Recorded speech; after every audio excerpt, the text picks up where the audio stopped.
how to do Pilates if you have lipedema. This is a question I got this morning, and I think it's a good question. I'm Yola. I'm a certified Pilates instructor and functional nutritionist, and I also have lipedema. So I know a thing or two about how to manage movement with lipedema.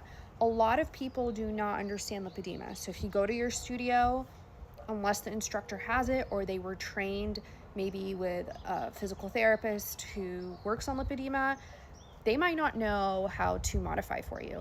So my biggest piece of advice, because you will have to probably be in control of modifying your Pilates movement, is to make sure, and again, this is different depending on what stage you're in and what part of your healing journey you're in, but if you're in the beginning stages of managing and healing your lipedema, make sure you're not doing anything or in a position where you're cutting off circulation and there's external force compression. So what does that mean?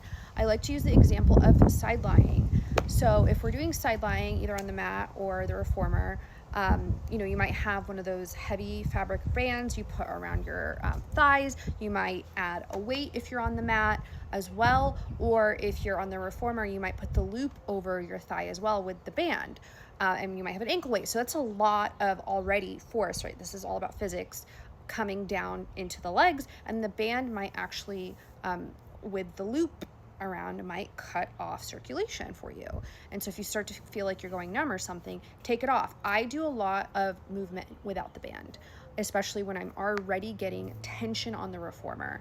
So that's my personal choice and practice. And if I have a client that I know has lipedema or lymphatic issues, I'm a little bit cautious about using it, especially if they're in pain or if they feel swelling and pressure and they bruise easily.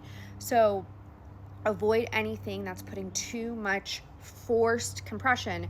And I'll make another video about, people are like, well, why we wear compression leggings and compression suits? Like, that is so different because it's literally engineered and designed to have a certain amount of pressure points, again, onto the skin on the certain lymph nodes. So that's a whole separate thing. You can't compare the two.